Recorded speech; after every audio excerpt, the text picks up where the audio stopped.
Hey guys, welcome back. As we were saying on our live video that we was doing, we have this thing I want to do a video on. It's kind of like a goes on top of an oil lantern. It's the top of an oil lantern is all it really is. I mean, see the wick comes in and out with the roller, but it's been adapted to fit a mason jar, a small mouth, a regular mouth mason jar. Which anyway, this is probably one of the coolest things I've seen so far. And this is you take a can. This is your basic sweet corn, any kind of food like this right here. Of course, you cut the top off of it and then use it or pour it out or whatever, and that will fit perfectly on this thing instead of a globe. Okay, and this can becomes a heater, or you can use it as a cooking source. I'll show you all that as we make it. I'm going to show you how to assemble this thing. These things you can buy them at the store, online. You should be able to get them online at the Carolina Readiness Supply in Waynesville, North Carolina. This is just one of the many bazillion things that they have that's actually it's pretty cool. Everything they have up there is pretty cool. But I got this simply because we've been doing the little heaters and stuff like that. And this thing, when you set this can on top of it, it becomes just like a little kerosene heater kind of. But I'm going to be using alcohol. I'm going to use the alcohol in ours because it burns hotter than kerosene. So basically what you do is you got a pint jar. You can use a quart, whatever you want. Just remember, you know, the wicks are only so long, but you can buy extra wicks or whatever you want to do for these things. But basically got a pint jar. Take the lid off and see this thing, you fill it full of alcohol and screw the lid on it. That's all you do. That's how it'll set. I have to do the can here in a minute, and then you just adjust your flame just like it was a normal lantern. Alright, with this, let's see, I'm going to leave this sitting here, and then I'm going to take, here's my can of corn. So basically what I'm going to do is just like, I'm going to open the can of corn. I mean, there's nothing film worthy of that. I'm just going to take this, I'm going to open the can, and I'm going to pull the paper off of it. As soon as I get this can ready, I'll be right back. Kind of boring on it to be filmed, so. Alrighty guys, here's the can. I cut the top out of it and poured the corn over here in a pot or a bowl or whatever. We're going to eat it here in a few minutes for supper. But anyway, all it was corn, as you can see this. Then I left the top in it right here. This is solid. So as I was saying, you take this, and this will fit perfectly right on here, just like that. All right. So what I'm going to do is you can cut the top completely out of it right here, or you can fill it full of holes. What I'm going to do is I'm going to drill holes in it. I'm just going to drill them randomly, basically like that. Let me get this part of it done and I'll be right back. Alright guys, I just finished drilling the holes in it. As you can see, I put holes all around it here, just staggered them. Now I fill the top full of holes too. Just random holes. It ain't gonna be in no certain order or nothing. And just be sure to do this part somewhere where you don't mind metal shavings, cause I just got metal shavings all over top of our bar. I don't know if you can see them in the camera, but they're everywhere. So let me get these cleaned up, and I'll be right back. Alright. That thing just screws on and off. It's like a normal lid. Alright, and what we have, we just went to the dollar store and bought a bottle of alcohol, isopropyl alcohol, rubbing alcohol is what we call it. This is 91%, but we also have some right there, 70%. If you'll pass me that, I'll just go ahead and use what's left of that, just to get rid of it. I'll pour it in here.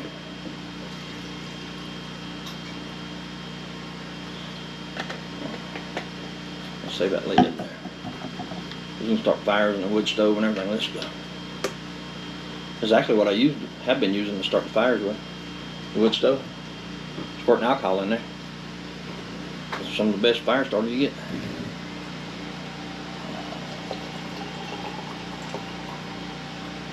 I'm just going to fill it up to about right there, like to the ring. You can fill it wherever you want it, pretty much. That's just where I'm going to stop at. I'm going to use that lid on that because I can squirt that out. Well, there's that one. Completely gone. Put that in the trash there. And basically, just like normal like normal, just poke it in there. And you can see this thing, it's already absorbing it and everything, so that's why we use alcohol instead of kerosene. And these little heaters and lamps that we build like this. And the alcohol actually burns way hotter. I mean, it's like way hotter. So what we'll do is we'll let that set in there and absorb just a minute. And as far as this drill bit right here, I'm not real sure what size that is. It's just random one I grabbed out of my little tool, my little drill bit set. You can get whatever size you want. You can put the holes in there. You can put 1/2 inch holes in there if you want to. It don't matter. I mean, it is what it is. But I just figured that I'd do several holes out there, let some of the heat out here and definitely here. Because this will be basically a heater is what this is basically going to be. But once you get it on there, I ain't gonna fire it up yet. I'm gonna let it absorb so I don't mess my wick up. But once you set it on there like that, here's our plan. Here's your little frying pan. Set it right on there. I mean, you'd have to hold it, of course. I mean, unless you rigged up something to hold it. But for like emergency cooking, camping, cooking, something like that, you take this thing camping to cook. Emergency lights out, or if you're in a city, whatever, like apartments, stuff like that. The power goes out. Be a perfect way to cook. I mean, you can cook eggs in here. You can cook anything in there, meat, whatever, just like on the other little stoves we built. And heat. And what? And heat. Yeah, and heat too. But basically, that's just a little egg pan we have. You stick it right there and hold it. You know, do your eggs, whatever. I wouldn't let it sit there because, you know, as you can see, it's not. I mean, you can set it like that, but I still hold it regardless. This would be perfect for camping. Like I said, bug out bag, whatever. But if you're going to take this thing and put it in your backpack or whatever like that, I would take this off and store it like in a Ziploc baggie or something, because if the wick's already wet, and then put a regular lid on this where your alcohol won't pour out, you know, with a regular lid. Because I mean well, let's see what it does. Catch it in this if it does. Yeah, see, it pours out a little bit. So yeah, I definitely not carry it in a backpack or something like this right here. Just take this off, put it in a Ziploc baggie, then put your regular lid on it like I was saying, and you can put it in a backpack or anything. Just this right here full of alcohol. But if you carry it like that, it's going to leak out. I don't think this thing has a, well, let's see. I don't think it has like the rubber. It does not. Don't have, inside these lids here, if you see, whenever you're canning, they got this little rubber lip right here. When you heat them, that's what kind of helps seal your jars. This thing here does not have that rubber. This does not. So if it had that rubber, then maybe you could rig something up in there to, you know, make it work, I suppose. But it does not have it, so I would not carry it like this. Take this off, put it in something, and if you got cuts on your fingers or something, you'll know it, because I just found it. Alright, I'm gonna let this absorb a minute. As you can see, it's still not it's almost there. So I'm gonna let this absorb for a few minutes, and we'll be back and I'll show you how it is lit. Thank you.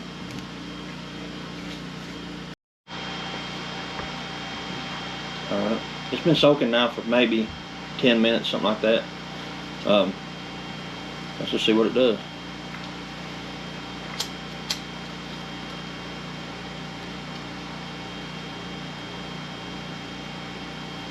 Like I said, this thing's, I think they said it was a 3-inch base on here, so if you can find like the clear globes for the regular lanterns, it's got the bigger bottoms on it. I mean, see, you can turn this thing up there. I mean, it'll crank up. You can actually put a globe on it and use it for a regular lantern too.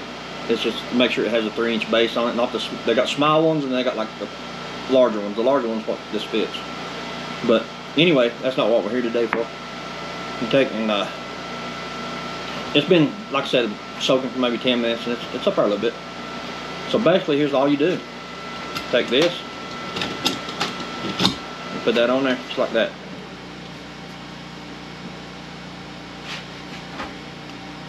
Now, I know you can't see that,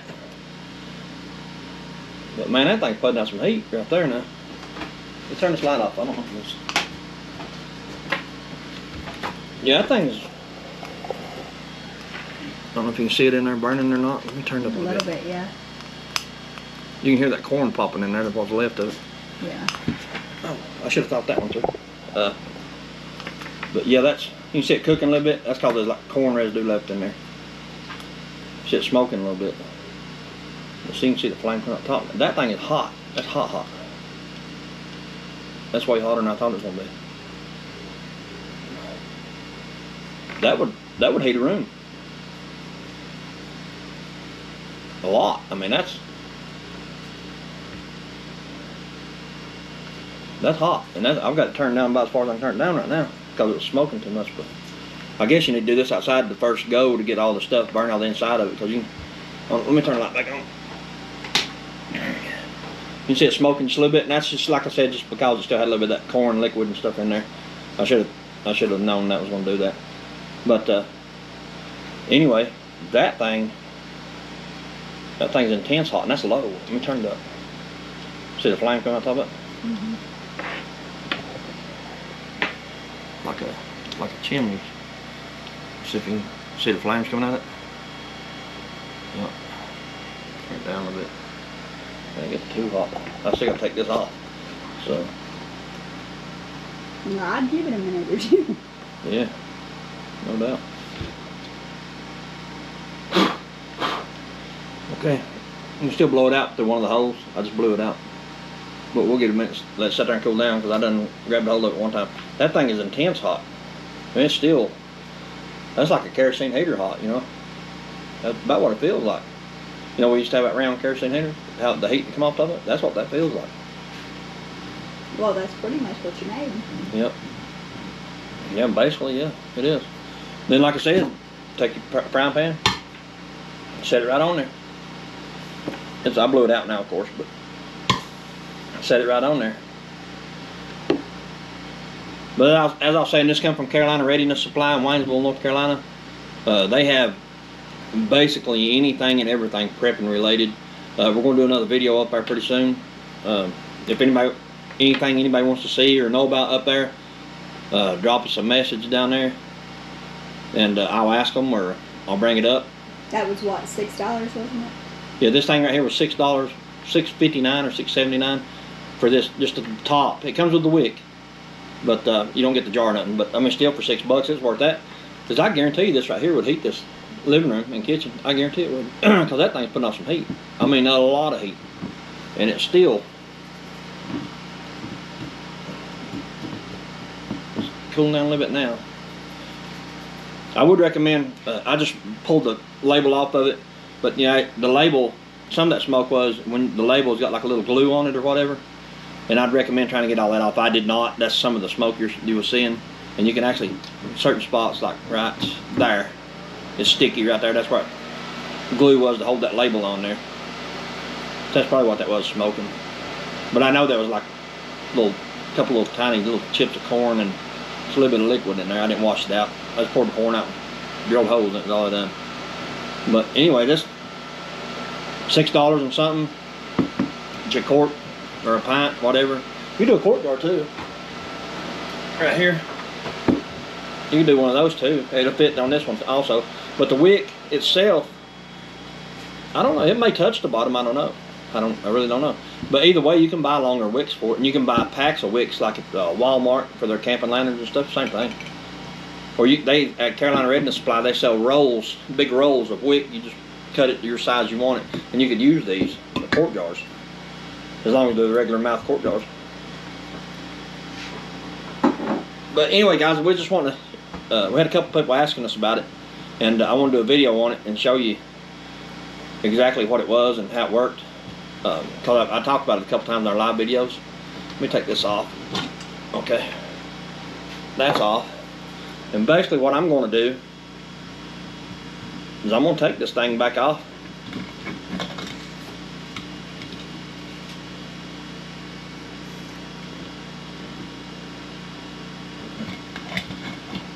That actually screws off of there somewhere or another. I just found that out. It's like I was doing before. Give me a couple of them paper towels. What I'm going to do is I'm going to take this, stick it on this paper towels and kind of roll it up a little bit, like so, that wick, and then I'm going to put it, see, it's not hot anymore, cools down pretty quick. I got a Ziploc baggie out. Well, I said it was. Just like that. And just poke it in the bag and store it like that. And we can store it with our other prepping stuff. Time comes to need it, we'll open it up. And there's that. We'll probably get 5 or 6 more of them. Yeah, we'll probably get several more for sure. Cause I didn't know it put out that kind of heat. I knew it'd be hot, you know. I knew it'd get hot, but I didn't know it would get like heat your house hot. Them other ones we built ain't nothing like that. I mean, that thing with that can on it, with the alcohol. I don't know how to do it with kerosene in it, but with the alcohol, that thing gets intense hot. It felt like a big kerosene heater to me. And just put your lid back on the alcohol. And with Christmas There and you go. everything come up, that would be a good gift for somebody. Yeah, it would. If anybody in your family that's prepper oriented or anything like that, or survivalist, or be good for camping, anything like that. But like I said, you guys ought to check out Carolina Readiness Supply in Waynesville, North Carolina, because they have anything and everything when it comes to prepping or survivalist or anything like that. What's coming down the road, and it won't be long. And we get a lot of stuff from them. Yeah, we get tons of stuff from them up there, and I can't speak highly enough about them as how nice they are about helping and stuff like that. And I'll try to get their information if anybody wants it. Just let me know, or you can Google it. Carolina Readiness Supply in Waynesville, North Carolina. I have a card somewhere. If I find it, I'll put it like in the notes or whatever, the comments section or whatever. However how you do all that stuff. I'm still learning how to do this. So. Anyway, guys, you can get you one. You won't be sorry. It's pretty cool. All right. Hey, don't forget to like. You can comment if you want, good or bad. It doesn't matter. Tell us what you think about it, and subscribe. Any comments, suggestions, anything like that, anything y'all want to say. That kind of looks like white liquor. Looks just like white liquor. Anyway, just shoot us a message down below. Anything else you want to see or whatever, and subscribe if you can. Thank you guys.